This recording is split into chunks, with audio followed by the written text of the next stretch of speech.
there was strong emphasis on the sad emotion, the regret, remorse. There must also have been some ecstatic emotion. He just saw the personality of Godhead and had conversation with him, etc., received instructions from him. How'd you like to receive instructions, what you're going to do for the rest of your life? Pretty ecstatic.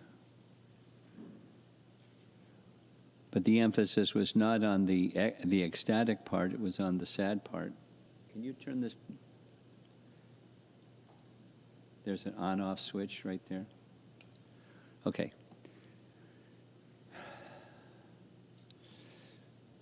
So as you see, there's a lot of verses to be covered. 31 verses, but it's pretty straightforward. We'll go very quickly, I believe, and we'll have ample time for questions. So this is like a contrast from this morning. This morning was very controversial and confusing and what's going on. And this is really simple. The section begins, the first verse of this section is Vidura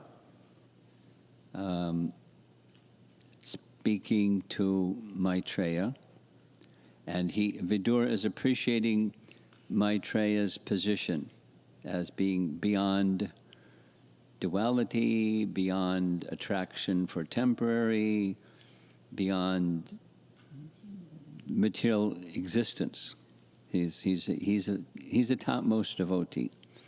Remember, Maitreya heard directly from Krishna when Krishna was speaking Uddhava Gita. So he's a very special personality, and Vidura is appreciating. Oh, it's Maitreya appreciating Vidura. My dear Vidura, persons like you who are pure devotees of the lotus feet of Mukunda and who are always attached to the honey of his lotus feet, of course this applies to both of them, are always satisfied in serving the lotus feet of the Lord in any condition of life. Such persons remain satisfied, and thus they never ask the Lord for material prosperity. So it's the contrasting position of where Dhruva was, and because that's what they were just discussing. This is Vishwanath summarizing. O Vidura, those like you who taste the dust from the lotus feet of Mukunda do not desire anything for themselves except service to him. Their minds are completely satisfied with whatever object comes to them by chance. This is the Paramahamsa stage. Of course, Grahastas can be like that too, whatever comes. It's just a stage of consciousness. In the image, that's Madhavendra Puri, who was a Paramahamsa sannyasi, and his practice was he wouldn't eat unless someone brought him something. He wouldn't live very long in the West. But in India, that was how he survived. And it still meant, according to commentary, he would still sometimes fast for days, and that was just fine. Then someone would bring something, and that was just fine. Very elevated stage. So Maitreya is appreciating that Vidura is at that stage. Prabhupada's comment: one should not mistakenly think that nishkama means giving up all desires. That is impossible.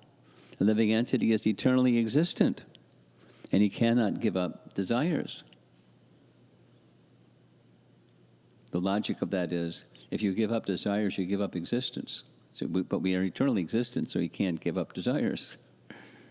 is concomitant with our existence, eternal existence. A living entity must have desires. That is a symptom of life. When there is a recommendation to become desireless, it is to be understood that this means that we should not desire anything for our sense gratification. Nishkama. And then, for a devotee, the state of mind, nishpraha, unattached, is the right position. So he's equating the two, nishkama and nishpraha. The spriha is found in Bhagavad Gita, translated as aspiration. Asha, desire, hankering, wanting. Kama, nishkam. And Prabhupada refers to Ishopanishad, tena chaktena bunjitaha, that is, whatever is arranged by the Lord for our requirements, we happily accept, and we don't hanker for more than what is provided for by our requirements. And that comes as a result of being attached to the lotus feet of the personality of Godhead. This is Vishwanath's words. Attachment to honeycomb of Krishna's lotus feet is the only complete way for detachment from the tar-like sticky matter. Very poetic. So that's the introduction to this new section. Then comes this exchange. When King Uttanapada heard that his son Dhruva was coming back home, as if coming back to life after death, he could not put his faith in this message. For he was doubtful of how it could happen. He considered himself the most wretched, and therefore he thought that it was not possible for him to attain such good fortune. And in blunt language, the king could not believe that a small boy of such tender age could live in the forest. He was certain that Dhruva was dead. But he had faith in the words of Narada. Although he could not believe the words of the messenger, he had full faith in the words of the great sage Narada, because Narada said, "Your son's going to come back. Don't worry, Dad." Thus he was greatly overwhelmed by the news, and he immediately offered the messenger a highly valuable necklace in great satisfaction. Now we hear about these things when kings receive nice messages. You think in your mind of such examples and noble personalities. This was a very common gesture.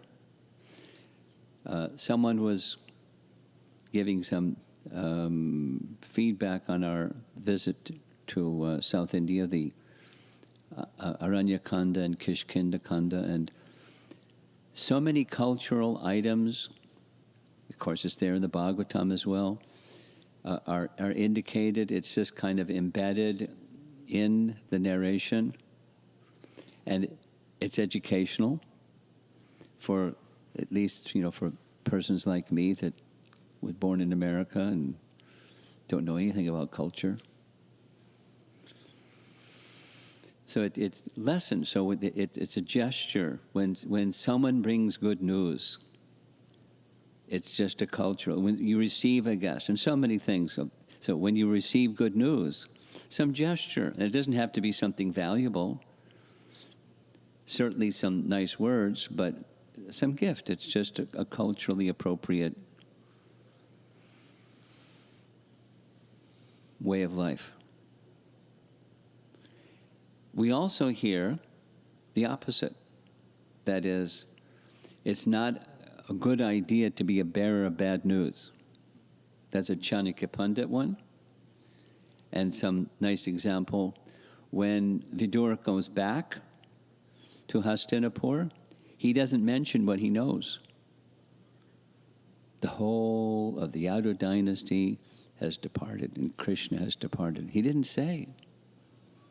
They asked, how's everybody, this one, that one? He didn't say. Because Chanakya Pandit says, when you're the bearer of the bad news, the ill feeling about the bad news goes to the person who is bearing the bad news. But sometimes we have to deliver bad news. But it should be done in a refined and cultured way, not, the internet way. Hey, guess what? Blah, blah, blah. And not only that, yada, yada, yada. And then, okay, I'll one-up you. Here's a better one than that one. And back and forth it goes. It's just part of the culture of no culture. So back to the cultured. King Uttanapada is a cultured person. He just had a blind spot because of attachment. Like Dhritarashtra was not only materially blind, he was blind in heart because of his attachment. And it's so undue attachment, you can't see. You see the opposite of what is due to attachment. It's very problematic. Undue attachment is very problematic. But he had heard from Narada, so he had faith in the Narada's word, and now he prepares himself. Then King Uttanapada, being very eager to see the face of his lost son, mounted a chariot. So he leaves the city and goes to greet him before he even comes to the city or to the palace. Drawn by excellent horses and bedecked with gold filigree, taking with him many learned brahmanas, all the elder personalities of his family, his officers, his ministers, his immediate friends, immediately left the city as he proceeded in this parade. There were auspicious sounds of conch shells, kettle drums, flutes, and the chanting of Vedic mantras to indicate all good fortune. So here's a nice painting of the scene. This is after he greets him with his chariot. And I'll point out to you, once again, there's a contradiction. Get used to it. It happens sometimes. As the painting shows, the two queens were in the palanquin. And later in this same chapter, it says what the painting shows. But shortly, Prabhupada is going to say in his purport something else.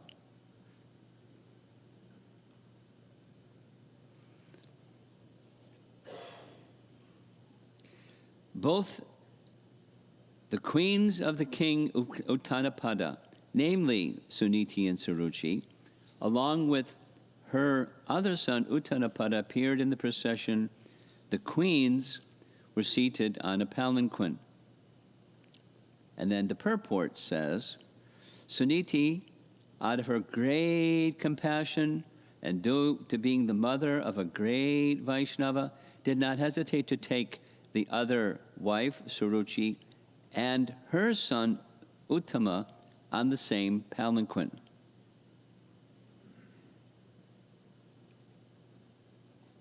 Don't let your mind get toasted, please.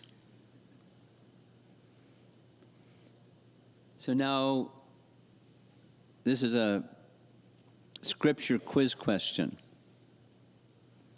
Raise your hand, don't just blurt it out. What's the one quality of a Vaishnava upon which all other desirable qualities rest or are supported? I see one hand, I see two hands, I see Srimati. Humility. What? Humility. Okay. Any other suggestions? Yes. Compassion. Compassion. Forgiving. Krishna Ekasharana. Krishna Ekasharana. Where does that come from? That's Rupa Goswami listing qualities of a devotee and saying that one of the qualities of a devotee is Swarup Lakshana, and the others are Tatastha Lakshana, principal quality. Krishna Eka Sharna, so you know what that means. Shelter in Krishna alone. Anyone else? Yes. Always remember Krishna, never forget Krishna. That becomes possible when you take full shelter of him, right? So it's just another way of saying the same. Anyone else? There's a nice passage from chapter 13, text 8 through 12. I see Paramarupa's hand. Mayi chananya yogena bhaktir avyabhacharini. I'll say it again. Mayi chananya yogena bhaktir avyabhacharini. Avyabhachari bhakti. Undivided devotion. That's the quality upon which all other qualities rest.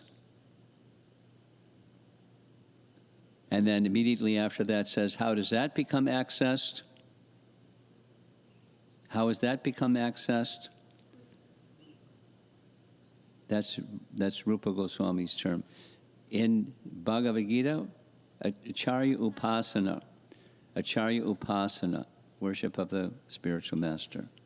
In the language of Rupa Goswami, Guru Padashraya. That's how you access Mayi Chananya Yogena Bhaktir Avyabhicharini.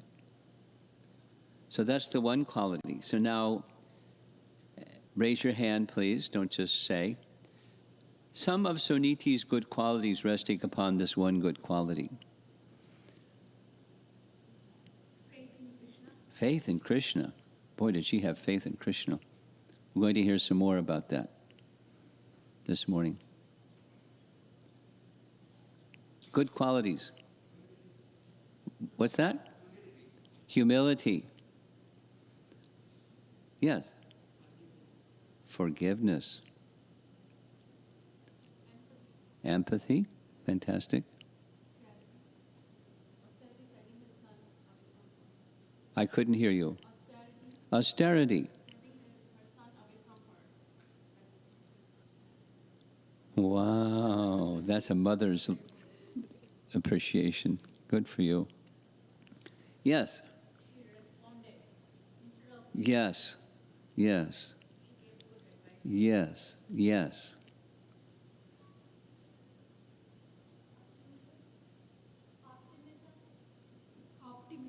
Optimism. Yes. Faith, yes, that was the first one. It's good for the second one and third one and fourth one. Yes. Merciful. Accepting. Which is part of the responding instead of reacting. So, but it's all resting upon one thing. Krishna Eka Sharana. And then she did her duties. She lived her life. And she went back to Godhead.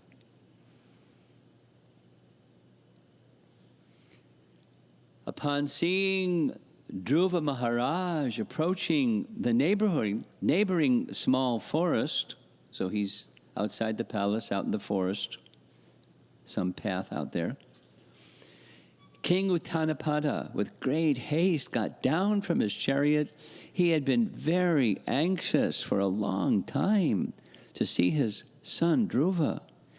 And therefore, with great love and affection, he went forward to embrace his long-lost boy. Breathing very heavily, King embraced him with both arms. But Dhruva was not the same as before. He was completely sanctified by spiritual advancement due to having been touched by the lotus feet of the Supreme Personality of Godhead. Touched by his conch shell too, but there's Suniti and the king and Dhruva. Reunion with Dhruva Maharaj filled King Uttanapada's long-cherished desire, and for this reason he smelled Dhruva's head again and again and bathed him with torrents of very cold tears. The explanation is given that hot tears when you're angry and cold tears when you're in ecstasy. So you can tell if somebody's in ecstasy or not just by the temperature of their tears. Let me see. Okay.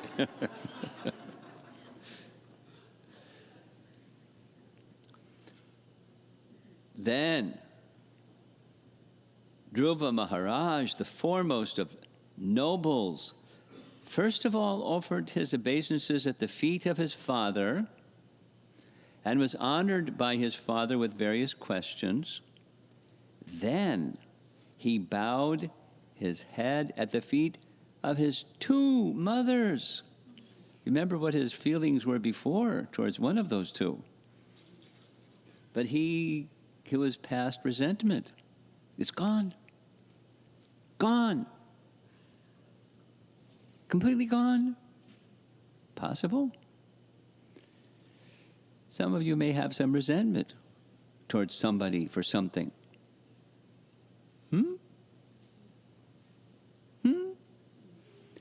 Even in the course of my being here, I've heard some interesting stories about resentment towards somebody for something. If you'd like to get rid of that resentment, follow Dhruva. I mean, you don't have to go to the forest and do what he did for 6 months, but follow him in principle. Prabhupada's purport. After achieving perfection by self-realization and seeing the Supreme Personality of Godhead face to face, Dhruva Maharaj was completely freed from all contamination of material desire, feelings of insult or honor. Remember, Narada said, my goodness, he's just a little boy, and harsh words, and his sense of honor has been insulted so severely. Little boy. He went to speak of big boys and girls.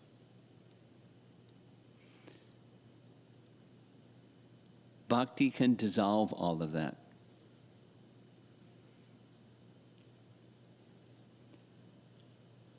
In the purport, Prabhupada writes, duality due to animosity,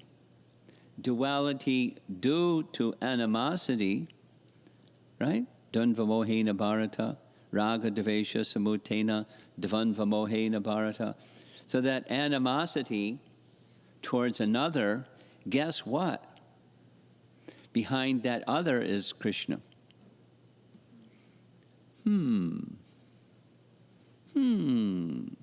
You want to get rid of animosity towards another? Hey, check out your animosity towards Krishna. Like, that which brings you to the material world to begin with. Check that one out. And you take care of that one. That's the root. It'll take care of the other one.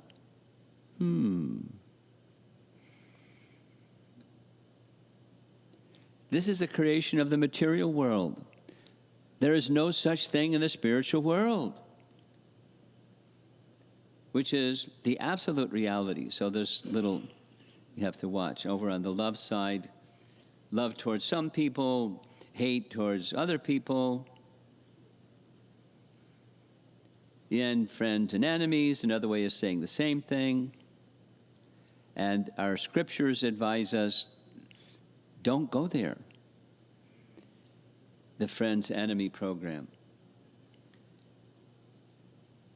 Dhruva held no feelings of animosity towards anyone.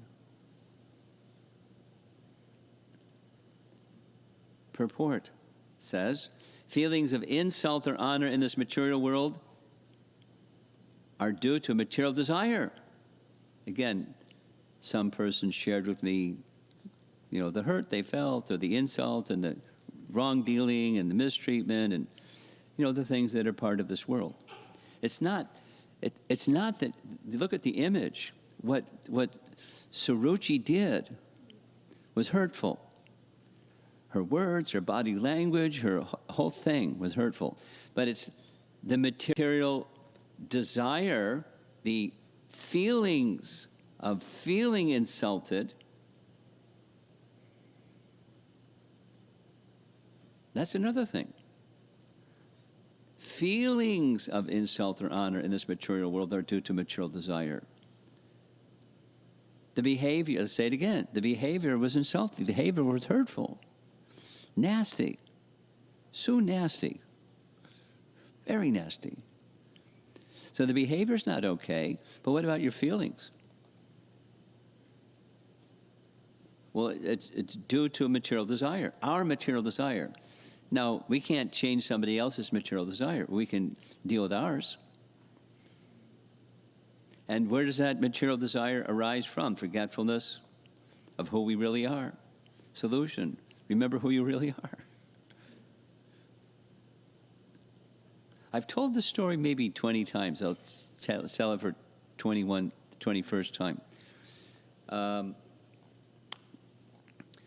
One of the places that I visited not so long ago in China was Chengdu. This is the Chengdu story. So I never heard of the place. It's easy to pronounce Chengdu, but I never knew where it was. But there's somebody that I know that had completed Bhakti Shastri, and they were a yoga instructor, part of a yoga school, and they wanted me to come to Chengdu. And so I agreed, adventuresome sannyasi, I'll go visit Chengdu, sure. So the main person who was hosting gatherings was the yoga studio owner. And there were 3 programs at her yoga studio, all for her staff, not for the clients. There were like 55 staff people in this place. And they all had uniforms, the instructors, the hospitality people, and the back office people. So she selected the topics from the long list, and there was, I asked her some questions about why she selected certain ones. She was very clear about, I'll say one of them was the art of meditation overcoming anxiety. So right at the beginning of the class, I asked her, out of that list, why did you select that one? She smiled, she stood up, and she said, looked around the room, she said, I know my staff very well, and they're in a lot of anxiety. And I believe they're in anxiety because they don't know what happiness is. And they have an expectation of happiness that doesn't match what happiness is, and so they're in a lot of anxiety. So I would wanted you to speak about that. What's real happiness?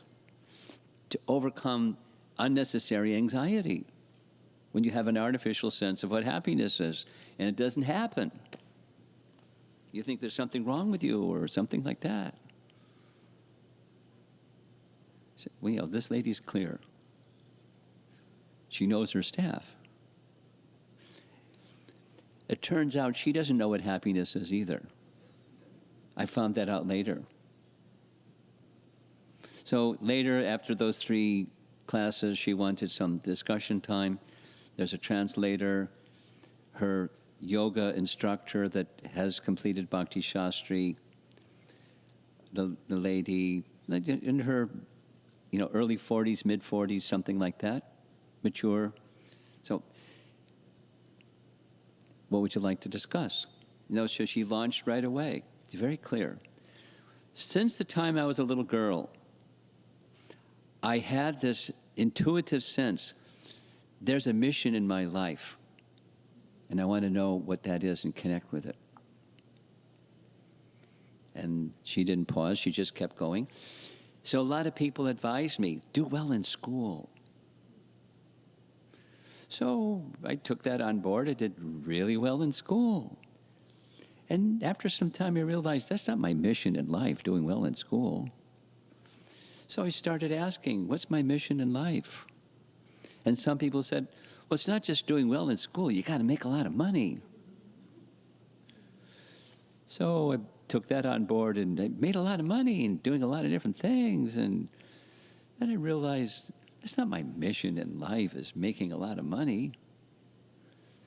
And then some people said, well, of course, it's not just making money. You have to be a leader and help other people make money. So I took that on board and I became a leader in so many different things. And then I realized, that's not my mission in life, become a leader to help people make money. And so then somebody said, well, of course not. You have to be compassionate and do other things for other people. So that's been my project of late. But, there's something missing. Now, I can't remember her words, but her basic thing was, what's next? Where do I go from here? Like a little kid. Very successful at all the things she tried to do. It's like that little kid lifting the bell bar. She was a very determined lady. But something's missing. So I don't know her, so I was being careful. So I just said, appreciation, this, that, and the other thing. But it's not, the ultimate thing, but you really need to know who you are. And this whole description is, you still don't know who you are. So this person over here, she knows Bhagavad Gita. Study Bhagavad Gita with her. And you'll come to know who you are. And then there's other things after that, but do that first. And then I reminded her, 8 months ago, there was some communication and she wanted some instruction. I asked some questions. And the instruction was, tell your yoga teacher, the yoga studio owner, to become a full-on vegetarian. Because she was Buddhist, but wasn't vegetarian. And she said, I'm almost there. I've cut down a lot, but there's still some compromise. I said, okay. Make it squeaky clean. You're Buddhist. Become a full vegetarian. And then you know what? There's something after that. You offer your vegetarian food to Krishna. And then she said, well, I've been a Buddhist. Should I offer everything to Buddha? I'd never been asked that question before.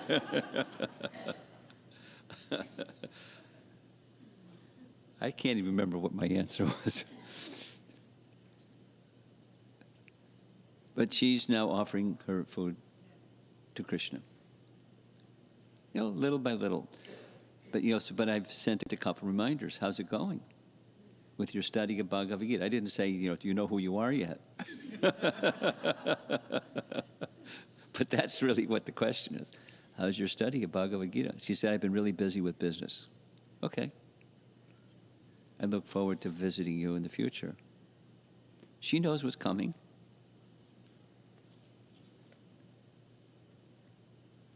So we want to help people go in a way that's appropriate for each person that we interact with to go the next step, and specifically even to know who they are. Because that's not small, that's essential. And if we maintain a material, so back to this text, if we maintain a material conception of self, we forgot who we really are.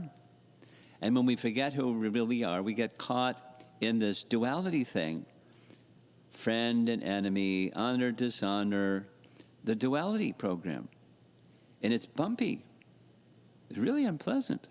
The pleasant looked pleasant, but then shortly after, because it's duality, it's going to be the other.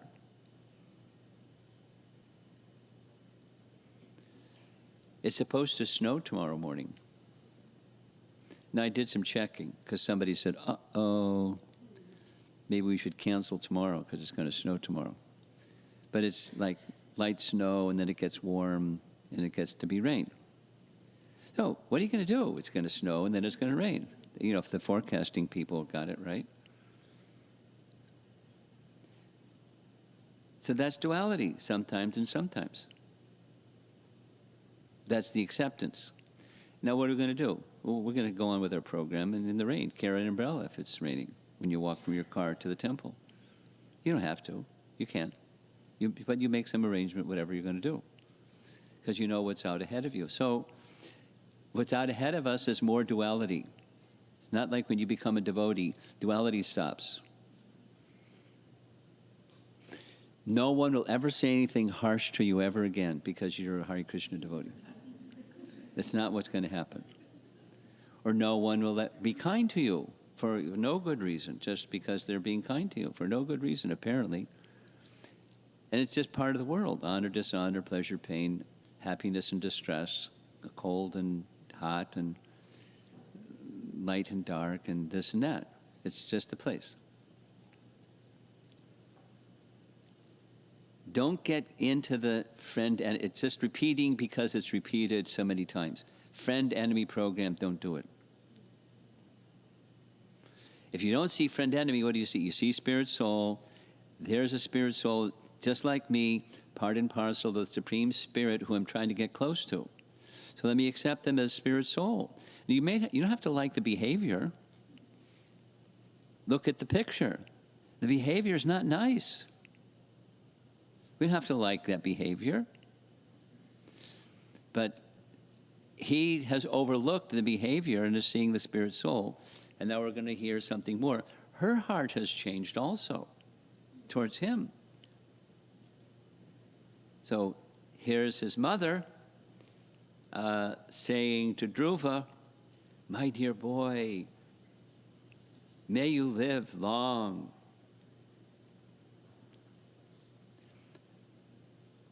Unto one who has transcendental qualities due to friendly behavior with the Supreme Personality of Godhead, all living entities offer honor, just as water automatically flows down by nature." This is 2 verses summarized, so here's some waterfalls. And the next verse, just as water naturally flows to a lower level, this is Vishwanath summarizing, all beings naturally offer respect to that person with whom the Lord is pleased because of his qualities. Remember, Krishna Ekasharana? From that one quality, all other good qualities come. And because of all those good qualities, one of them is friendliness, and one feels that friendliness, tacit or spoken, through action or just by character. It's just like when Hanuman came before Ram and Lakshman. He didn't even say anything. He just felt. So he completely gave up his disguise as being a Brahmana. And as in a Brahmana disguise, he fell at their feet. They're Kshatriyas carrying bows and arrows and swords. The Brahmanas offering obeisances to a Kshatriya. He abandoned the culture because he understood who they were just by seeing them. They didn't even say anything yet. When you're before an exalt, you've probably heard from Prabhupada memories, just seeing Prabhupada. How many times, so many of those, he just looked at me and I felt he was seeing right through me and he knew all my dirty stuff and he smiled and it made my life for 30 years.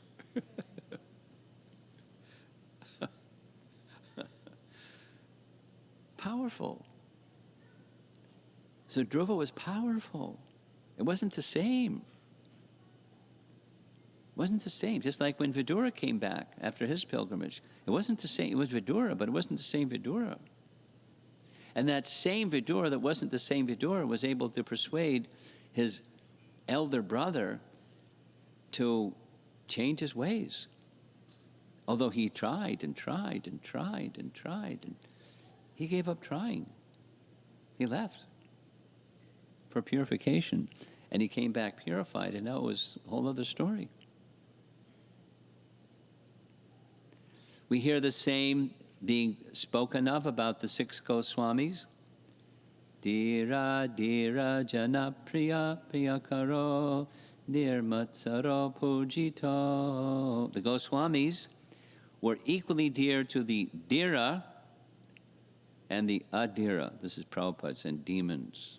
They're those who are not devotees. Suruchi, the stepmother, was previously inimical. Now Dhruva was respected by her because of his worship of the Lord. In Rupa Goswami's Bhakti Rasamrita Sindhu, he comments on this particular verse and says, Rupa Goswami has expanded this all-fascinating and all-auspicious characteristic of a true devotee such as Dhruva, but he extends it to all attractiveness of bhakti itself.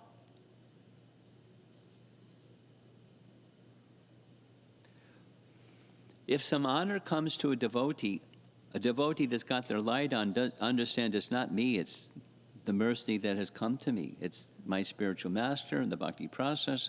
If there's anything worthy in me, it's Bhaktivinoda Thakur's writing. You look in me and you will find any good fault. And if you find good fault, my spiritual master put it there. That's how a devotee thinks. Rightly so. And that means the bhakti process. And the devotee who's deliverer of the bhakti process. Next. The two brothers, Uttama and Dhruva Maharaj, also exchanged their tears. They were overwhelmed by the ecstasy of love and affection. And when they embraced one another, the hair on their bodies stood up. Suniti, the real mother of Dhruva Maharaj, embraced the tender body of her son, who was dearer to her than her own life, and thus forgot all material grief, for she was very pleased. Purport.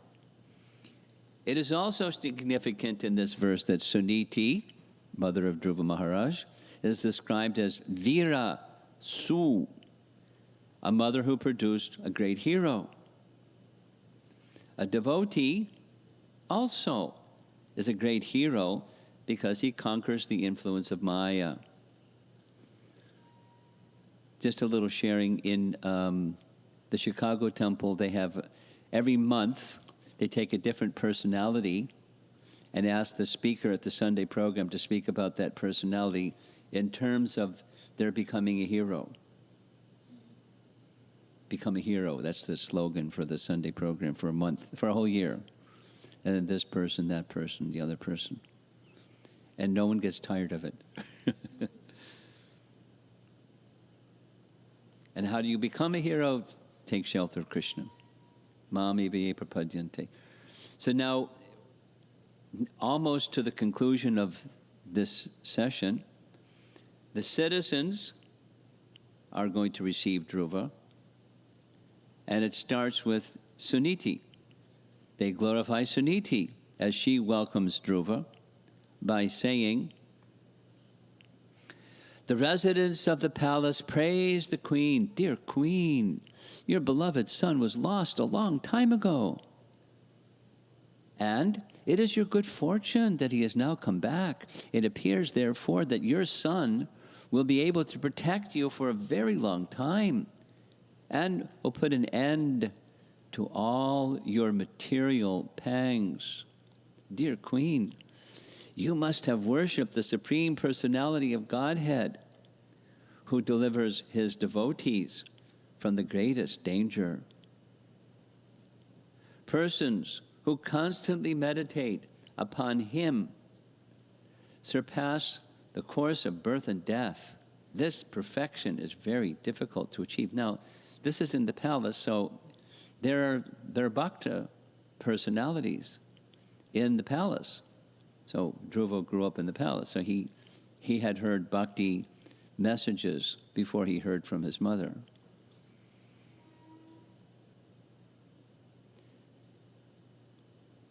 Prabhupada's purport. Dhruva Maharaj was the lost child of Queen Suniti, but during his absence she always meditated upon the Supreme Personality of Godhead, who is able to rescue his devotee from all dangers. So she was meditating upon, we can be sure she was also praying. In Prabhupada's comment, this principle of a surrendered soul is faith that Krishna is one's protector. And one's protector includes the protector of those who are dear to you. If Krishna is your protector and you have affection for one who is dear to you, the protection goes to the one who is dear to you, even they don't do anything.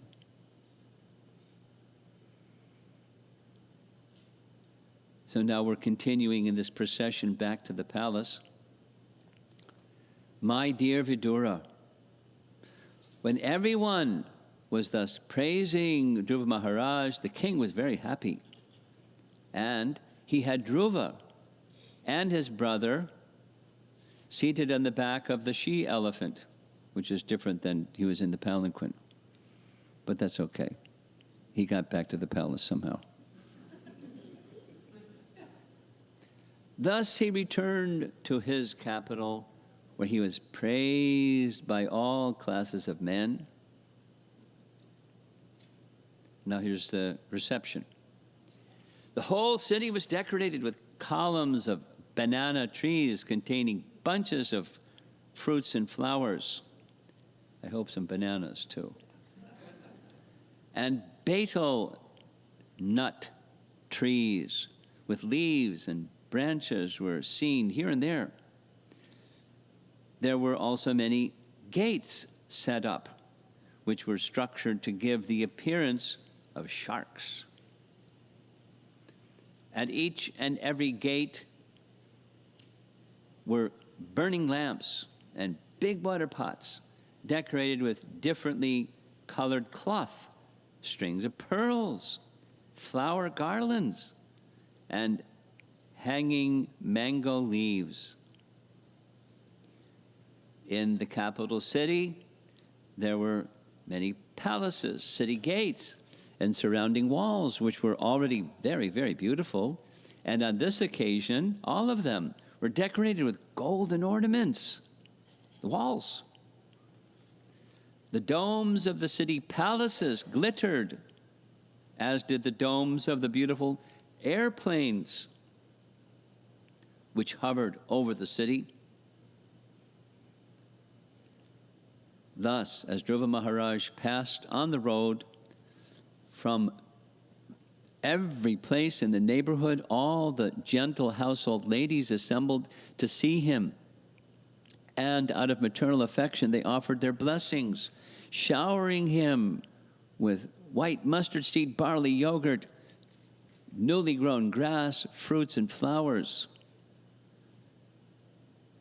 You better have taken a bath after all of that. In this way, Dhruva Maharaj, while hearing the pleasing song sung by the ladies, entered the palace of his father. Dhruva Maharaj thereafter lived in his father's palace, which had walls bedecked with highly valuable jewels. His affectionate father took particular care of him, and he dwelled in that house just as the demigods live in their palaces in the higher planetary systems. And we're almost done with the chapter. Dhruva Maharaj then lived in a royal palace which was full of heavenly pleasures. Here's some of them described. You can read all very well, I'm sure. Dhruva was saintly. If the head of the government is saintly, certainly the citizens become saintly, and they are very happy because both their spiritual and physical needs and hankerings are satisfied. That's Prabhupada's purport. So this is just, the opulence of the royal palace in which he was residing. So finally, Dhruva becomes the king. he grew up a little bit first. The saintly king Uttanapada, hearing of the glorious deeds of Dhruva Maharaj and personally seeing also how influential and great he was, felt very satisfied, for Dhruva's activities were wonderful to the supreme degree. When, after concentration, King Uttanapada saw that Dhruva Maharaj was suitably mature to take charge of the kingdom, and that his ministers were agreeable, and the citizens were also very fond of him. They didn't have a public election. He enthroned Dhruva as emperor of this planet.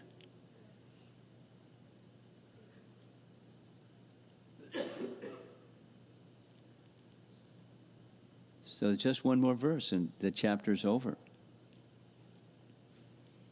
After considering his advanced age and deliberating on the welfare of his spiritual self, King Uttanapada detached himself from worldly affairs and entered the forest. He was following in the footsteps of his son. He's smart. He kind of messed up, but he's got smart. Compliments of Dhruva.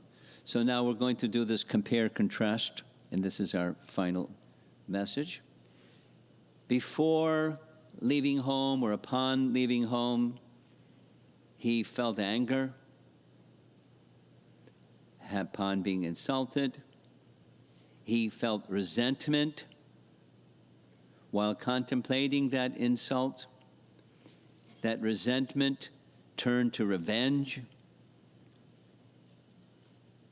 He wanted to prove himself and one-up everybody.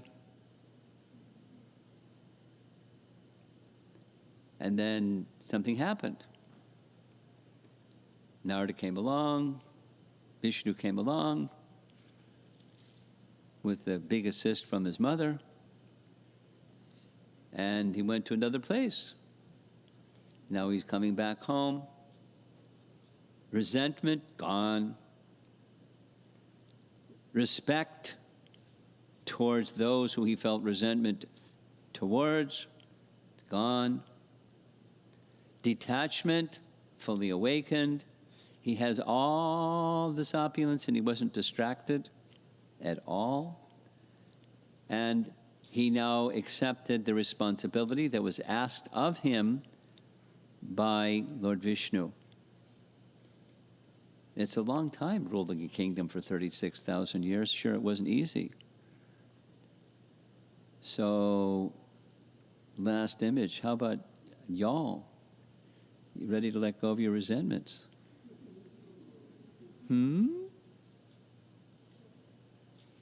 Well, that's okay for Dhruva, but I like my favorite resentments are very important to me.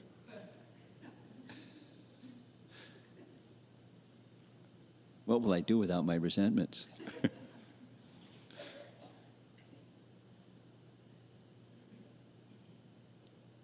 Okay, so that finishes the chapter. And now we're ready for chapter 10. That's this evening. We'll just cover just a few verses because it's really packed. And then lots of other nice instructions. So we have 11, 12, and 13. 8, 9, 10. 8 and 9. So, excuse me. This is the whole of chapter 10 and the beginning of chapter 11. So, 5 more classes. And light snow tomorrow morning. And then rain. So we're going to continue. Bring your umbrella if you need to. So, lights. Let's see if there's some topics you'd like. We didn't have time for that, very interesting morning session.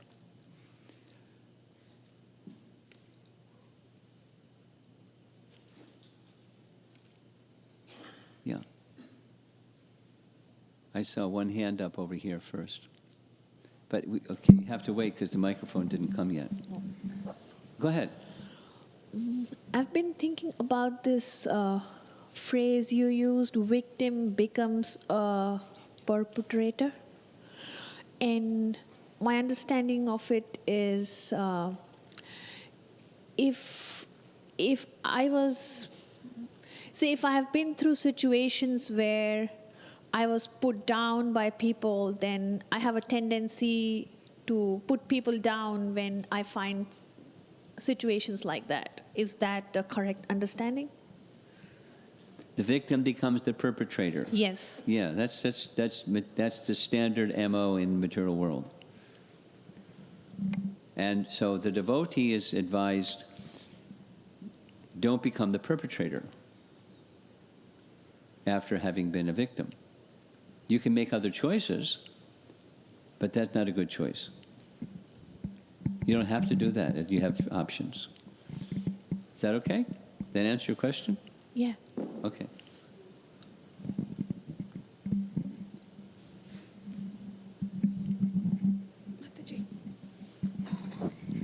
Thank you, Swamiji.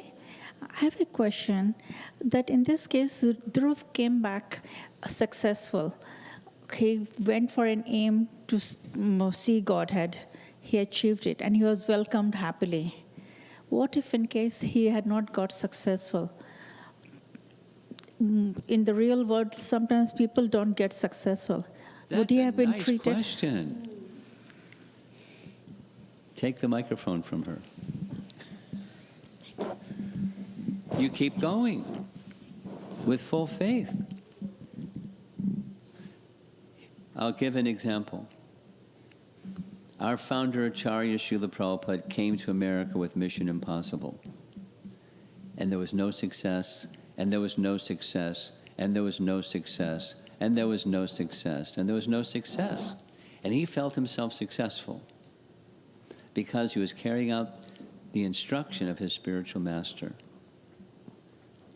And when Krishna saw he's just committed to the instruction of his spiritual master, it started becoming successful. But supposing it hadn't become successful, he was considering himself successful. Not results, but bhakti. Carrying out the order of the spiritual master is one's success. Is that all right? Yeah, but. Okay. Yeah, but. Go ahead. You got the microphone right in front of you. So, supposing in this world or so, mostly when people are not successful, or so, people look down on them. When you say not successful, let me ask you, what's your standard? Not their standard. What's your standard of not successful? It's not my standard, but what happened is when people see you've not achieved... Let people that are covered by illusion do their blah, blah thing. You know, like, out there is the whole spectrum of stuff. Our business is not to satisfy the spectrum of stuff. That's not possible. That's not our business either. Your business is your relationship with Guru and Krishna. And you just stay there. And they can say blah, blah. Thank you. Because some people are going to say, oh, you're wonderful. And some people are going to say, oh, you're wasting your time. And some people are going to be on the fence, saying, I'm not sure. And, you know, it just, that's what's out there. And we just accept that's what's out there. Now, that's not my business, is satisfying all the spectrum of people. That's not possible. It's not my assignment either. Okay. Hare Yes. Krishna, Guru Maharaj. So I hope I can put the question in the right perspective. I hope so too. Yeah. So there's only one question, but different perspectives to it. So Dhruva Maharaj started with a different goal, basically to get a kingdom beyond great grandfather. And when he was touched by the conchal of Lord Vishnu, he was a perfected soul by then. but then he did not get the love of Godhead as the gopis got. Was there a reason why he could not get and he got Dhruva Loka instead? And the reason why I'm asking this question is, we are, as we start in Krishna consciousness, we start with different goals. And my only concern is, okay, because we have asked for something in the beginning, is it that we will not get the love of Godhead as gopis got when we are in the perfected stage? Do you really have that as an anxiety, or is it notional? Anxiety. Huh? Anxiety. What's the word? Anxiety. Anxiety. Yes. But is the anxiety notional or from the core of your heart? I'm asking maybe a rhetorical question, but I'll say it differently. Generally speaking, this is me speaking, generally speaking, devotees join the Hare Krishna movement from the mind. Yes. And that's a question from the mind. That's that type of question, not you. But that type of question commonly is from the mind. And what's more important is to move to the heart and just get beyond the mind, check the box, should be my aspiration, okay, next. But something that's deeper. No.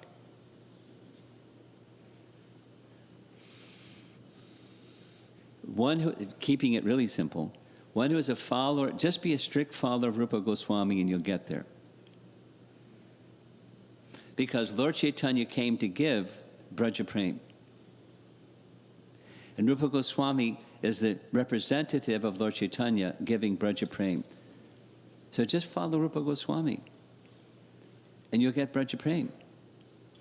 It's unnecessary anxiety that's rising in the mind because of the mind's acceptance of a notion that it really isn't in the heart yet.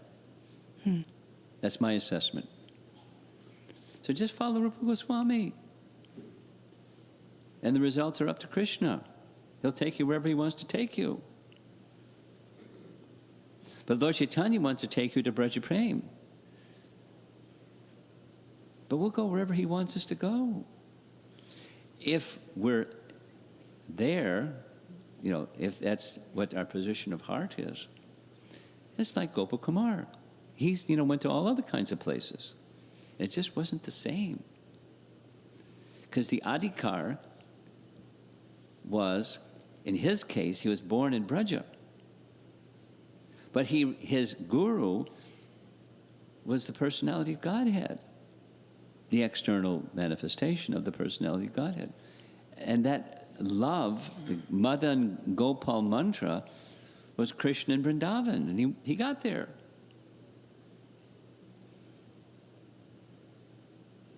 Because it was in his heart of hearts, and he had lots of opportunity for anything else and distractions and this and that. He kept going. So, keep going. Follow Rupa Goswami and the line of acharyas coming from Chaitanya Mahaprabhu. And that's where you go. No worries, as they say in Australia.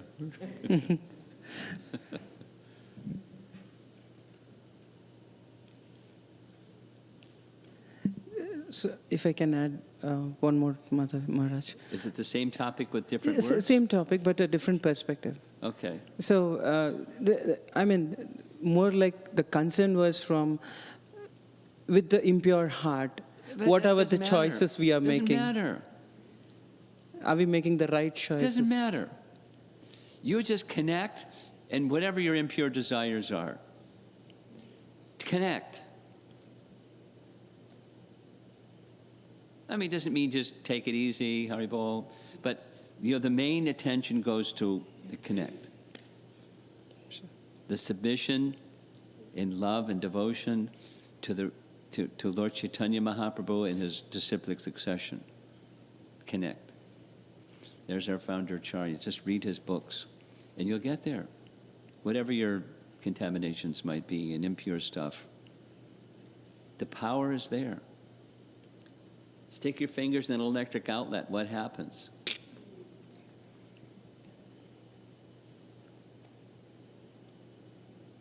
Supposing you're not a good conductor.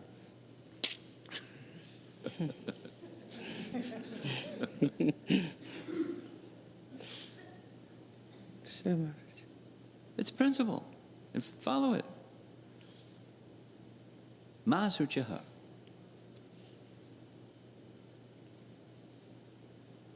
Do you believe that Krishna can do it? Yes. Are you sure? Yes. Then you have no worries. Well, what about my bad stuff? No worries. Masuchaha. Sure. Thank you, Maharaj. Okay. In the back. Okay, you have the microphone, go ahead. But Devaki Nandan next. Guru Maharaj, I have 3 questions. First is from the previous slides that you presented, but just before you were showing the pole star and then that explanation of the Vedic planetarium. In that, there was a line, I think, taken from the 19th verse purport, I believe, where I saw it written, which was, I was having a hard time understanding. It was stating to the effect that the Supreme Personality of Godhead does not reward material opulence, does not reward a pure devotee material opulence, even though he may desire it. So I just didn't understand, because pure devotee, why would he even care to ask for material opulence? Checkmate. A pure devotee doesn't have a desire for material opulence, does he? So that's your question. So because that's... So how can a pure devotee have a desire for material opulence? It's a contradiction. That's your point. I didn't understand that statement. I don't that's either.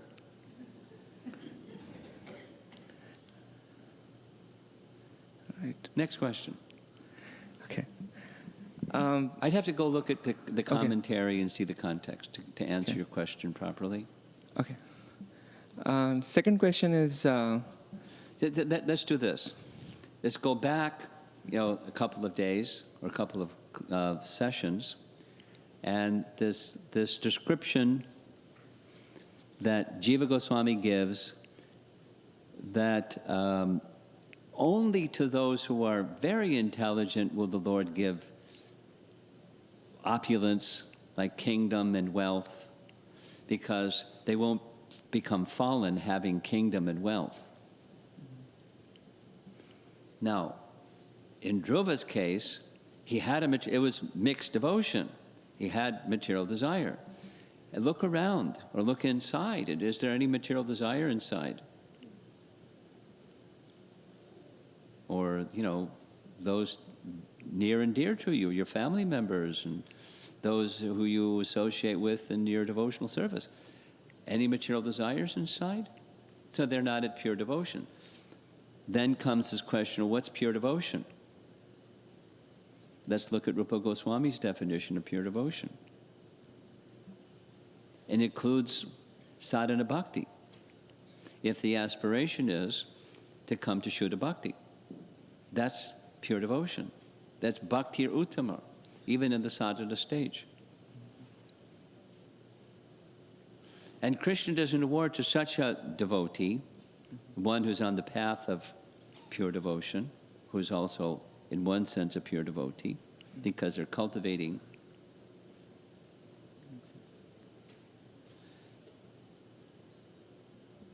Okay. Then the second question is that Devim Maya Upashrita that you showed, which was in the context of one who is taking shelter of the material energy. But it's very similar to Devim Prakritim Ashrita, which the Mahatmas generally do, which is the definition of a devotee.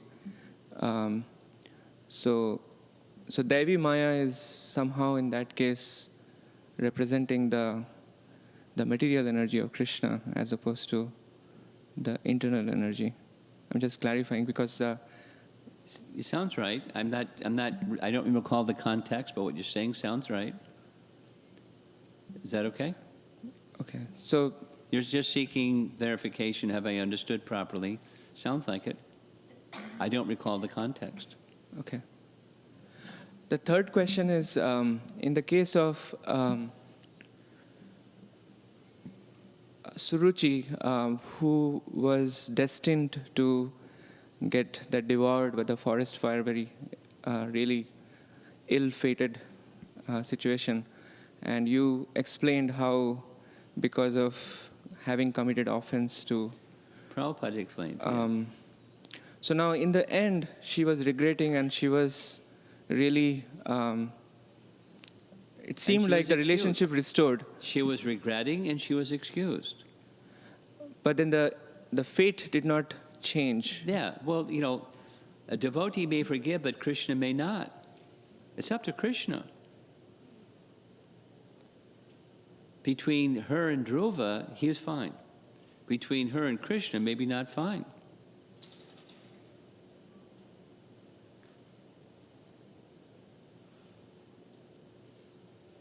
You have to ask Krishna. Was he fine?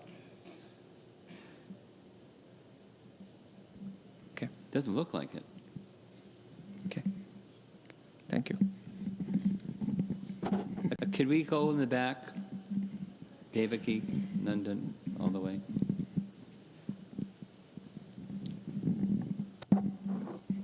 Hare Krishna. Just small comment. You were asking about Suniti's qualities. Uh-huh. What struck me the most, her kindness, especially when I hears that she was the one who made Suruchi come on the second palanquin, or the same palanquin, doesn't matter. But I find that's so important, kindness, especially to those who are down. Suruchi was down because she was guilty of making an offense. And Suniti picked her up and said, let's go. You're not staying back. So that quality, because I hear in this discussion for all these days, the heart is so important for bhakti. You just also mentioned. So I'm feeling Suniti had that golden heart that changed Dhruva Maharaj, that changed Uttanapada also, everybody around her. So my appreciation for Suniti is growing more and more and more. Yeah, Just she's one. special. Thank you. Well, for me, even before putting her on the palanquin, after all of what she did, even in the heat of the moment, this is like months later, in the heat of the moment, she didn't say an unkind word or any indication of an unkind thought. I mean, kindness to her husband, to Suruchi. She was crying. She was like a burnt leaf, etc. She was feeling emotions, but it wasn't like ill anything towards others. Gosh, that's not human. That's otherworldly. That's real love. It's not normal. It's not a conditioned soul, even way back then.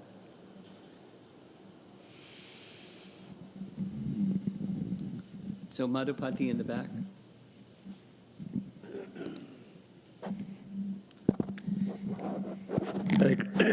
Hare Krishna Maharaj. I was just meditating on the fact that after Dhruva Maharaj got this good fortune from the Supreme Lord, and the message went back to the kingdom that he's coming back, what made the king, Uttanapada, give him such a grand welcome, rather, is that out of atonement of what he had done, or because it was like almost like grand welcome, as if he knew that almost now he probably heard the message that Dhruva Maharaj got enlightened. He heard that before it even happened from Narada. He heard. Oh, I see. Okay. Narada went to visit him. I don't know if you were here for that. Narada went to visit him right after this conversation with Dhruva. We went off to Madhavan. He, intuitively went back to the Uttanapada's palace and said, "Hey, king, how's it going? You don't look so good." Okay. Oh, I'm a bad person. And he said, "Don't worry. He's going to become a perfected soul. He'll be back shortly. He'll be a changed person. He's going to achieve. He's already glorious. He just got started. When he comes back, everything can be nice." So he knew it ahead of time. The Trikalagya Narada told him it's going to happen. And he had faith in Narada. Does that answer your question? Yes, Maharaj. I missed that part. Okay. Okay. Hare Krishna Maharaj. Just adding to that, Maharaj, Narad Muni even says that even Uttanapada will be getting a good name because of his son. At that time, I was thinking in which way, as a father of Dhruva Maharaj, he will get a good name, or a changed person, or any consciousness difference. I don't recall reading he was feeling happy because now he's going to get a good name. Maybe he was feeling that, but I don't recall reading that. That others were glorifying Dhruva, the way that they were glorifying Dhruva, that made him happy. That, first was he's alive, and then greeting him, and then after greeting him, embracing him, and who knows what that experience was? Not just because it was his long-lost son, but he is a perfected soul.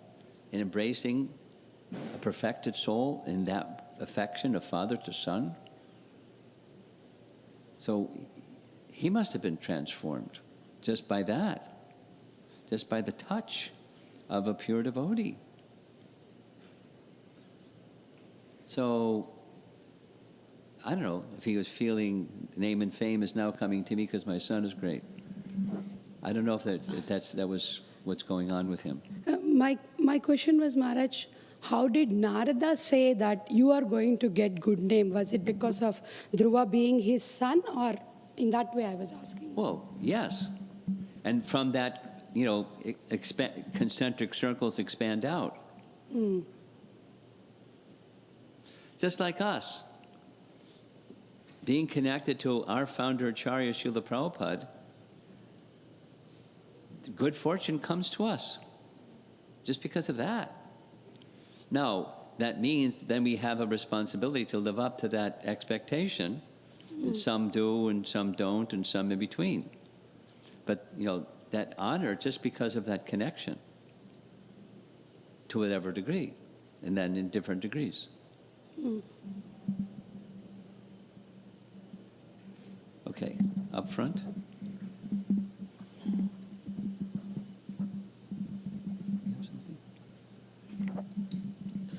Thank you very much, Maharaj.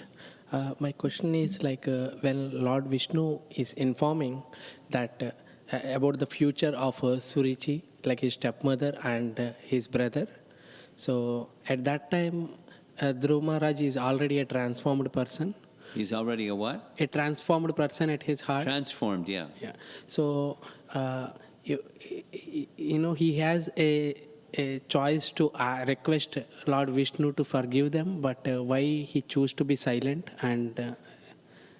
Hey, it's the Lord's plan. Hey, can you change your plan, Supreme Lord, please? I don't like your plan. That's not good etiquette.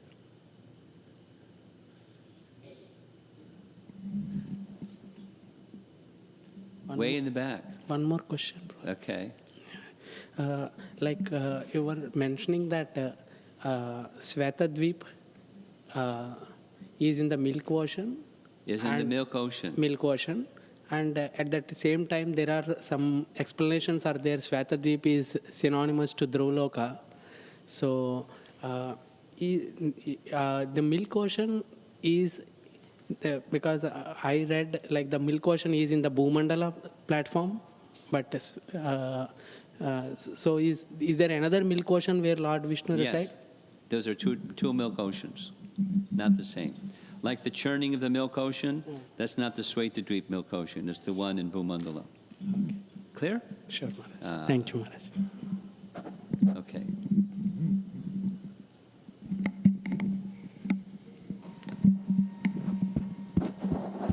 Back here, all the way in the back, all the way in the back, all the way in the back. Maharaj, this is a question on forgiveness and justice.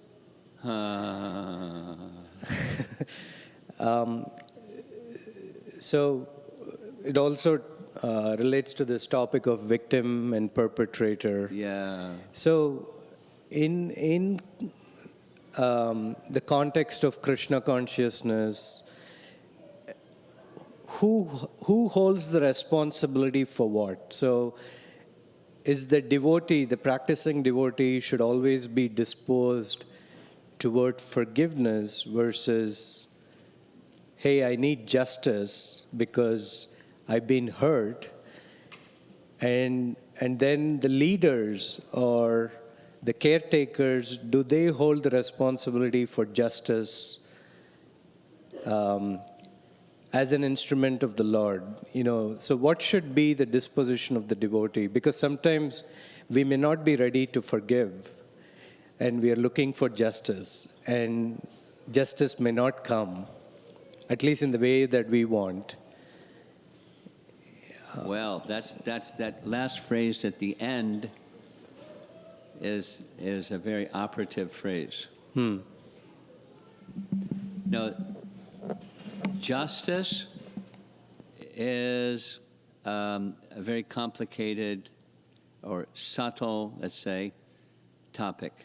It's not so clear and straightforward, ABC, and over there is XYZ. It's not so clear. So it becomes, this is not something from Scripture, it's just something that I've understood. It becomes a super soul directed kind of, where's the line? And as your question is, whose responsibility is it?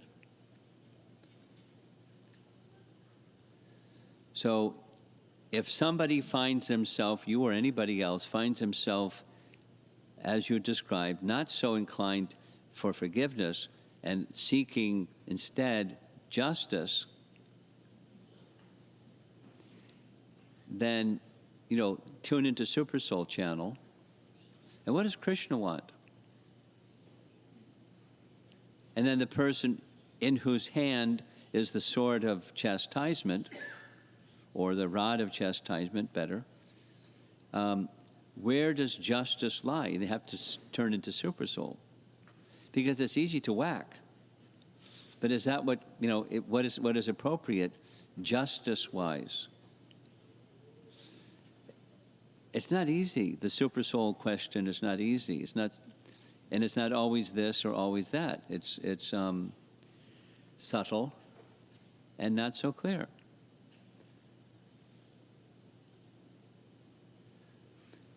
So it would be great in such a circumstance if Srila Prabhupada or some Uttama Adhikari personality was present, and everyone, this one and that one, accepts the Uttama Adhikari, and the Uttama Adhikari says whatever they say. And everyone just says Hari Bol, because the Uttama Adhikari said it. In the absence of such a person,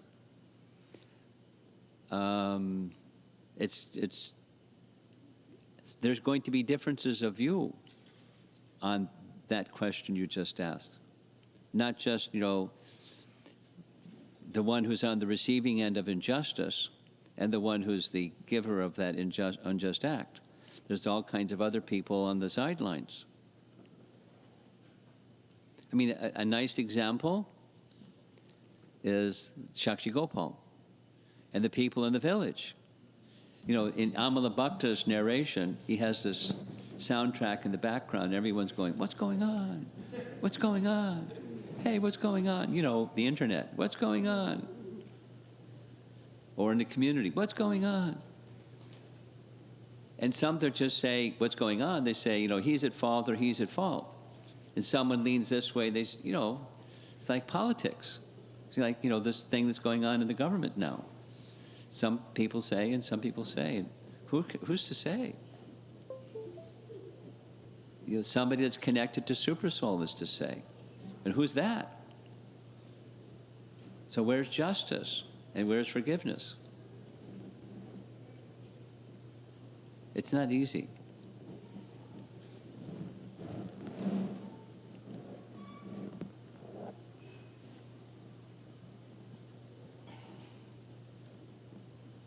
What Haridas Thakur said to the king, to the Kazi, was, you're the representative of the king is the representative of God, you have the right and the authority to do with me whatever you like. You're God's representative. Now, he was far from God's representative, but his position, the post, is God's representative, so do with me what you like. I accept. That's, you know, is that justice? Well, that was what, so it's going to be different for different people. Unless there is an actual qualified Uttama Adhikari person. You know, you could say the neutral judge, then somebody else gives the punishment. That's the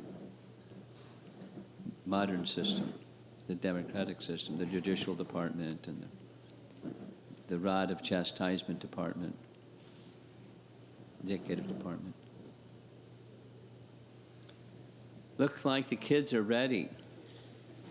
We'll take one more question because she's very enthusiastic.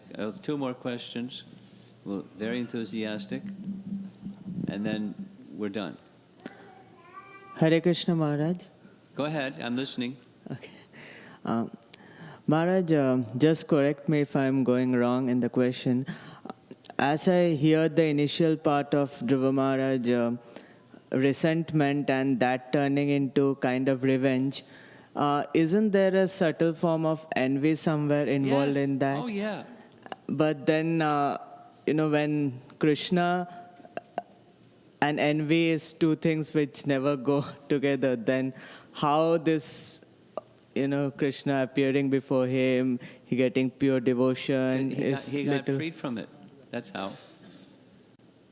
You know, is it possible to have contamination cleared? Yes. Okay. But like the motivation was... That's so. Is it possible for impurity to become cleared? Okay. Thank you. Last question.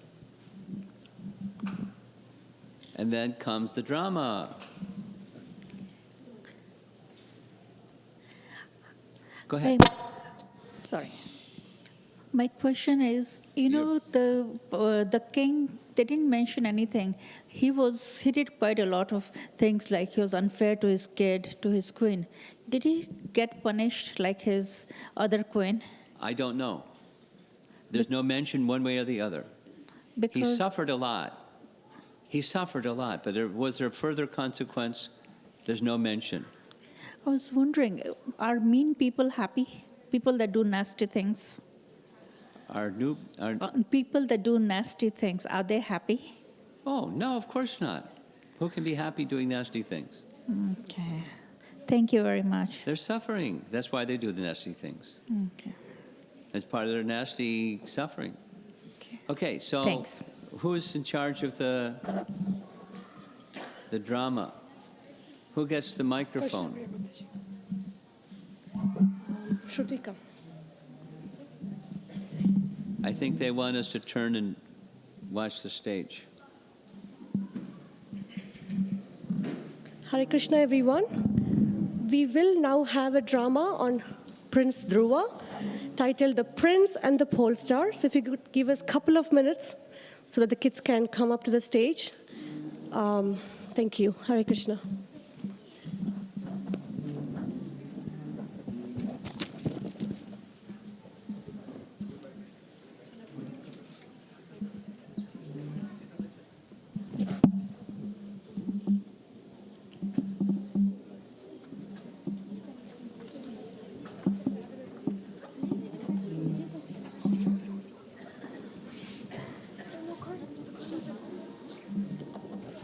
did they got two more mics? Maharaj gave his, and then this one I think is still on. Yeah, there is one more with where is the mic that I gave it to? Krishna. I put it on the table. Oh, it's right there. It's Yeah. So these are all of them. Be on, continue.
Look at Vishnu. No, Mohan.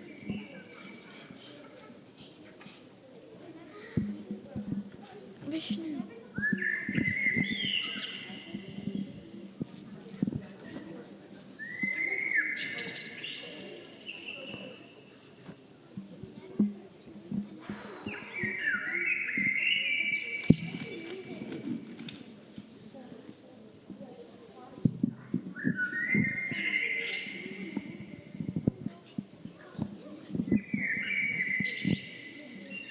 Mohan, this is taking way too long.